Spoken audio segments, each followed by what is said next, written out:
Palestinian-Israeli alliance, the boycott law as a means to stop Israelis coming on board the boycott. And for you, Mahmoud, really thank you so much for very different in that conjuncture.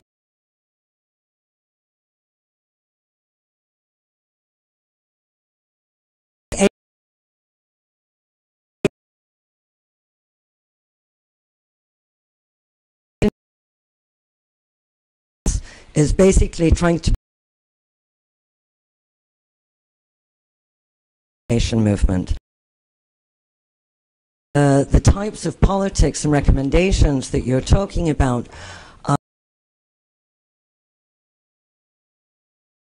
ago, but now that has was just talking about, and then BDS comes in as a protest. What do you suggest BDS does as simply what it is, a protest movement within a collapsed national liberation movement? Okay. Thank you. I'm going to let the panelists answer, and then we will go back to questions.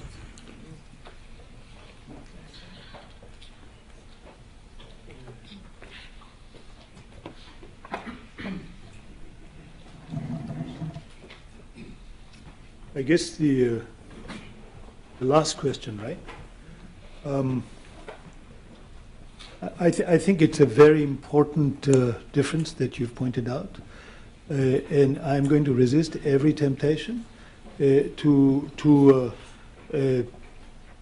sort of in answer to your question, but clearly the agenda, not just for BDS, but for all those who support BDS and the forces mobilized by BDS, in light of your question, is much larger than the boycott. It is really the politics of the resistance movement itself. And it's the framing, the larger framing itself. And therefore, it is also taking on issues broader than the boycott, which is not to demean the boycott at all, because it's extremely important to have the kind of success that I've heard about today. Somebody said 1,000 Lee's journey begins with one small step. So this is more than one small step. This is many, many steps. I stop here.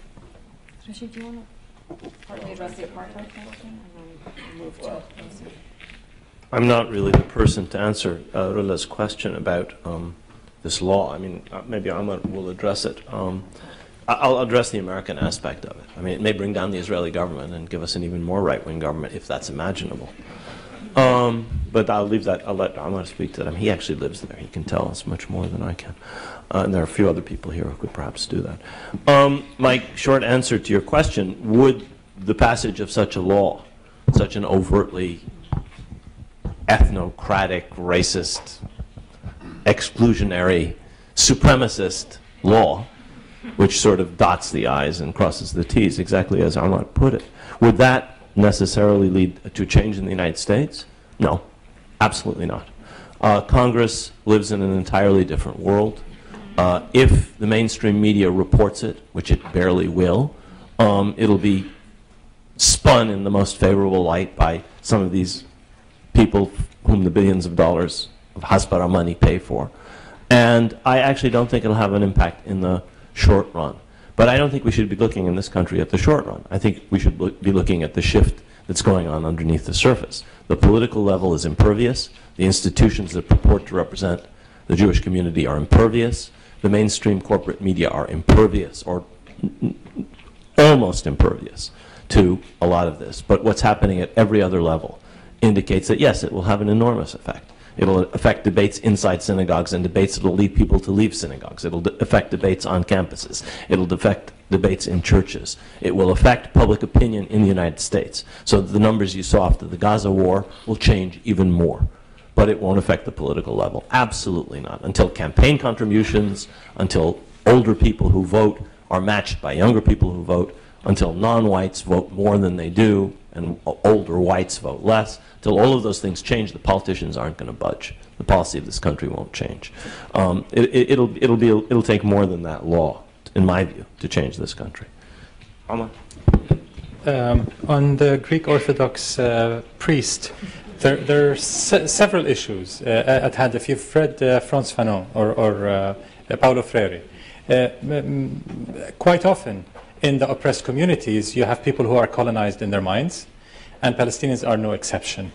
I'm not breaking any news to you when I tell you that Palestinians are not pure.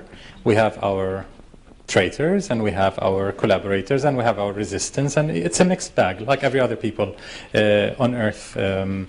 Remember who were the guards in the concentration camps quite often. So it's every single group of humans has its weak points, so to speak. Israel will try to co-opt them, yes, but again, not so smartly. I mean, you try to co-opt them to make them feel they're really Israeli, and you pass a nation-state law that says if you're not Jewish, you're not part of this nation.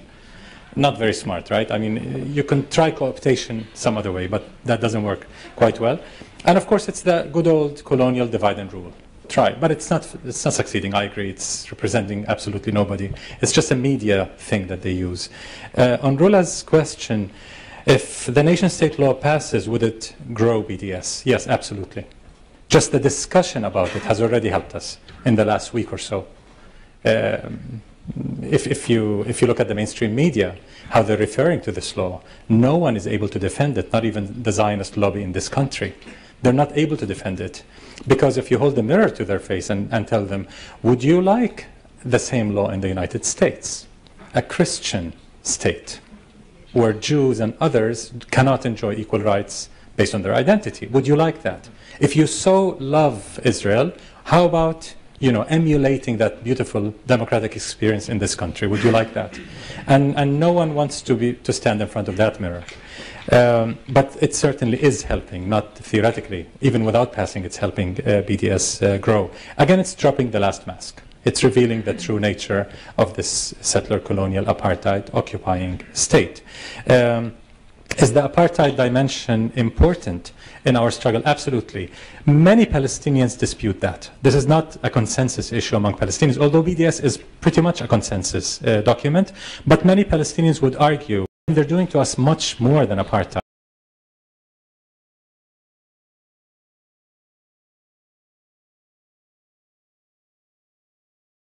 That as you know, in the convention in the United Nations, and it's a crime against humanity and sanctions. So we can imagine a scenario whereby, had we had a reasonably rational, moral, wise, and smart leadership, which we don't, we could go to the General Assembly and ask for a resolution condemning Israeli apartheid.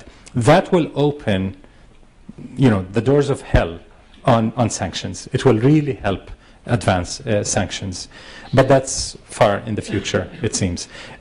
Which comes to the next question about Palestinian political leaders and the gap between what's happening at the grassroots level, popular resistance, BDS and so on, and the leadership, which has no democratic mandate on either side. We do not have any political leaders who are mandated to lead. In fact, the PLO is a ghost compared to what it used to be.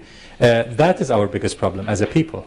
Luckily, our enemy is weak as well in terms of leadership. I mean, Israelis are experts in recycling leaders. They elect them and then discover that they're corrupt. They depose them and then they recycle them and bring them back and so on. I mean, neither we nor they are inventing new leaders. It seems we're both stuck in that war, it seems. But I think the grassroots resistance, including BDS and anti-wall movement and so on, will eventually lead to the emergence of new leadership. It's not an inevitability, but we can see the process happening with time. Because the current leadership really lacks credibility, not to mention vision, principles, intelligence, and so on. On Rima's question, the boycott law of 2011, Israel kept saying that BDS entirely is irrelevant, and Israeli support, Jewish Israeli support, that is, for BDS is non-existent and does not matter. In fact, since 2009, some left groups in Israel have been established or existed and then endorsed BDS. But Boycott From Within, the Coalition of Women for Peace, ICAD, the Israeli Committee Against House Demolition, and a few others. Since then, there is a clear Jewish Israeli voice supporting BDS. And there are few, yes, tiny little groups, absolutely, but do not underestimate their significance. The fact that Israel had to pass the anti-boycott law in 2011, which is one of the most draconian laws that it has ever passed, and as I always say, it's the only draconian law that's not racist. It does not distinguish Jewish, Israeli, Palestinian. Everyone is guilty if they advocate for the boycott. It shows the significant impact of Jewish Israeli support for BDS. They know that when Boycott From Within writes a letter to Snoop Dogg to cancel a performance in Tel Aviv, after Snoop Dogg has read a letter from PACB calling for the same thing, it has enormous impact. It doesn't matter if they're representing 1,000 Israelis or more. It's just a voice, a moral voice within Israel saying, boycott us. Our state is so sick and corrupt, boycott us. And that's helping a lot. On the last point, BDS filling a gap in leadership, the BDS movement is a resistance movement. It cannot and does not contend for power or representation, political representation of the Palestinian people. So we do have a problem. Some people want to see this type of resistance or that as filling the gap, but they can't. There's nothing that can fill that gap except evolving a new leadership that can, a democratically elected, accountable leadership. That is the Palestinian people's major problem. And that is the main reason why we cannot fully reach our South Africa moment until that huge problem is solved. Before I take a few more questions, I'm going to take the privilege of chair to put in my 2 cents on the law of Jewish nationality. I'm a little more sanguine than either of you about the impact it will have in the U.S. I mean, even at a public level. I agree. At a political level, forget it. Because, again, as Hamad, as you even mentioned, I mean, on the one hand, it's not new. I mean, for a very long time, the argument, it's not that the argument that Israel can't be both a Jewish and democratic state is new. That's been an argument people have been making for a long time, and yes, this law brings it into a kind of sharp relief, but I think what's interesting and something we have to think about, and I don't have an easy answer for, so I'm really just putting out, is why it is that it's not seen as equivalent as saying this is a Christian state, which is also democratic, or this is a white state, which is not also democratic. It is not seen as an equivalent statement, and I think that conviction that there is something different here about claiming Israel as a Jewish state and yet democratic, that is non-equivalence with either a racial state that is white or a religious state that is Christian, runs very deep. And I just don't see this law suddenly jolting people out of their own, whatever cognitive dissonance it might be. And I think a lot of the coverage has been quite clear on that. I mean, reporters are struggling with this. Well, in some ways it's not new, but it enshrines it in a certain way. So anyway, okay, questions. Go ahead. Just to add a very short comment. I had a meeting with editors and journalists in the New York Times this morning. They're really stuck with this one. No, I don't doubt. I agree, and people are stuck. But whether it's going to somehow easily resolve itself, I'm not as convinced. Yeah. Yeah. Okay. I'm at the UN, and I'm just in the middle of all of this, at the UN two-state solution stuff, and creating this Palestinian state and all these different nations recognizing the Palestinian state is the what they're running after, and what seems the result of that seems to be that in fact the one-state solution is really what seems now the significant moment. It just seems that this law is coming at just the time that it's the opposite that's needed. Is this, so I wonder the response to that. So I thought turning it on its head and trying to understand that there must be a groundswell underneath for the one-state solution that includes all. But the second issue is I had my sense from Dumasani, the ambassador of South Africa, Kumelo, who was very fine. He seemed to say that there was a role that the UN played about the boycott that was helpful, and I'm wondering what that was, and if that's how the UN might fit into any of this in terms of, instead of running after these two-state solutions, and somehow helping in some way to build what's needed for the Palestinian and Israeli people. Gentleman standing in the back.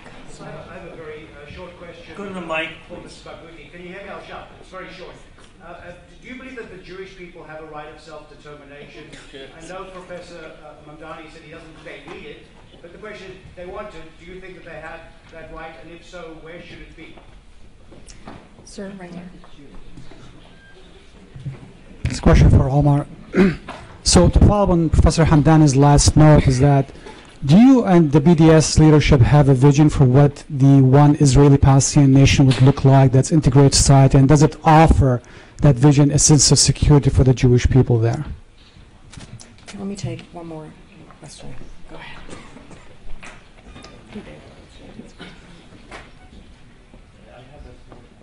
You got to push something.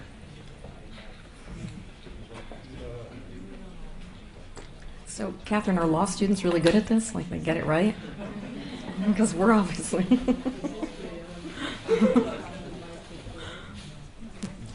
It's all visitors from I have a Palestine small that have question. problems with I would this. love just to know your opinion about the authority, Palestinian Authority rule, and Mahmoud Abbas politics these last years.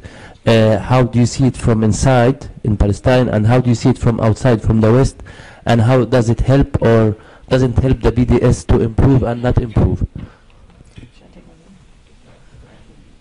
I'll take one more. You can have your hand up. Go ahead. Oh, okay. Yeah. This is for Omar Barghouti.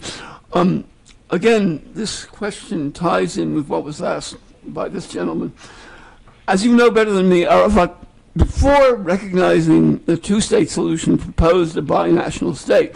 So in going back to Mamdani's point about the political issue, what kind of political solution do you see that might satisfy Jewish paranoia about some kind of binational state? Okay. On that note.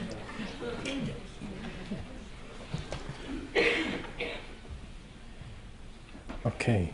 On the recognition of Palestinian state, two states versus one state, as a representative of the BDS movement, I cannot comment on that. We do not have a position. The BDS movement sticks strictly to its mandate, and the occupation and apartheid and the right of return. We do not take a position on anything. On Mahmoud Abbas, on negotiations, one state, two states, we don't, as a movement. Now, I personally have a lot of opinions, but I cannot say it with this hat as a representative of the movement. But there isn't a groundswell of support for one state around the world, if that's what you meant. Among Palestinians, I think there was always a huge minority in the occupied territories, and I would say a huge absolute majority outside the occupied territories endorsing the one-state solution. So if you count no one has polled the Palestinians effectively. We don't have good polling. But if anyone does, I think, they will find out that an absolute majority would support a one-state solution. It doesn't make sense. Why wouldn't they? And of course, it's important to say, why does the BDS movement stick to the three rights and avoids all discussion of political visions and so on? So we do not have a vision for the future in the movement. All we want is the basic rights. Because those rights are inalienable and have to be respected regardless of the political solution. Even in a two-state solution, people don't get that right, by the way, most of the time. They say, you want to end inequality in Israel and you want the right of return, automatically you want one state. Theoretically, no. It doesn't necessarily have to lead to a one-state solution, theoretically. Theoretically, even in a two-state solution, Israel is obliged under international law to allow refugees to return. It's obliged. As Human Rights Watch told Clinton, Barack, and Arafat when they were in the negotiation process, whatever happens, regardless who has sovereignty in this land, The right of refugees to return is inalienable. You've got to respect that right. On Jewish right, or the UN role in boycotting South Africa, we had the Soviet Union. That's the main difference. Today, in a unipolar world controlled by one hegemonic power, the UN looks entirely different from what it used to be, which doesn't mean it's hopeless, but it's much, much more difficult because the US is the main stumbling block. The US government is the main stumbling block to achieve Palestinian justice. In the South African case, there was a Soviet Union to counterbalance that, and therefore Cuba, and so on and so forth. We don't have that luxury now. Not to mention the disability in our leadership, but anyway. The Jewish right to self-determination, do I believe in it? If yes, where? It's not up to me to decide whether Jews are a nation. There's a lot of debate about that. Until 1945, the majority of Jews did not support Zionism, did not support any notion of Jewish nationhood, and therefore this is a very recent debate in the Jewish communities around the world. There isn't a consensus among Jews around the world whether they constitute a nation or not.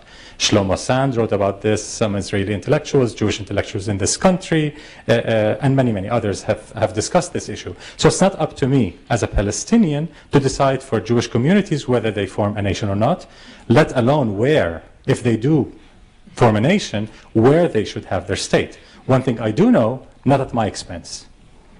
If they are a nation and have a right to self-determination, not at my expense. That does not give them the right to expel us or take our land.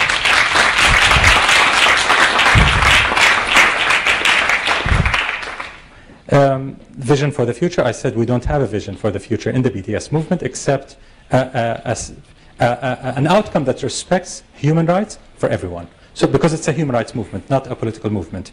Definitely anti-racist, definitely equal rights for all humans, regardless what the political solution might be, one state or two states. So I cannot comment on Mahmoud Abbas either, for the same reasons I've explained. Catch me later. The last question, Arafat endorsed a binational state. That's wrong. It wasn't a binational state. There's a lot of confusion between a secular democratic state and a binational state.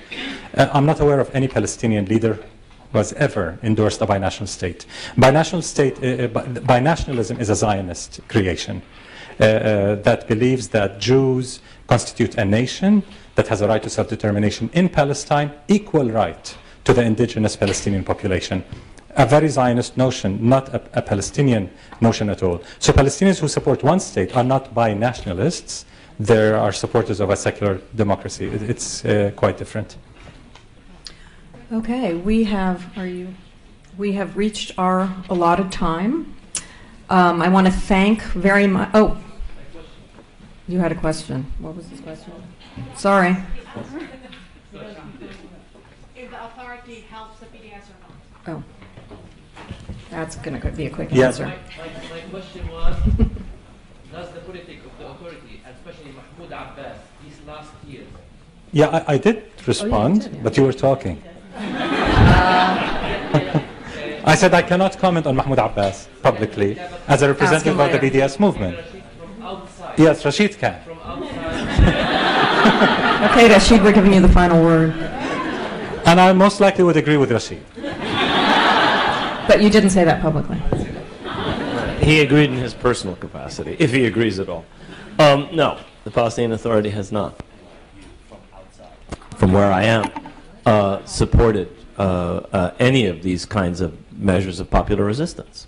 Instead of trying to change the balance of forces, which has to be done through resistance and unification of Palestinian ranks and developing a new leadership and national consensus, this and the other Palestinian leadership seem more concerned with their prerogatives and with continuing a state of division from which some of them benefit than from re-energizing a Palestinian national liberation movement, which would, through various forms of resistance, most notably these days BDS and nonviolent demonstrations, change the balance of forces and hopefully bring about some positive, momentum. So no, I do not think that, frankly, any of the Palestinian leaderships in the field today do that. The political movements, political parties.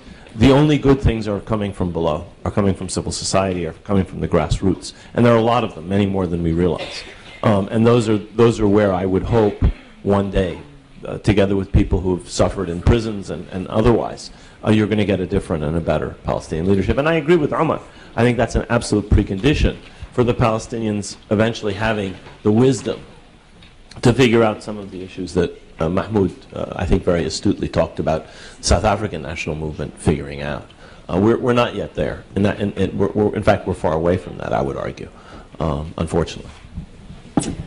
Well, thank you. I want to thank our speakers, Omar Barouti, Mahmoud Mamdani, Rashid, and Catherine for their help. And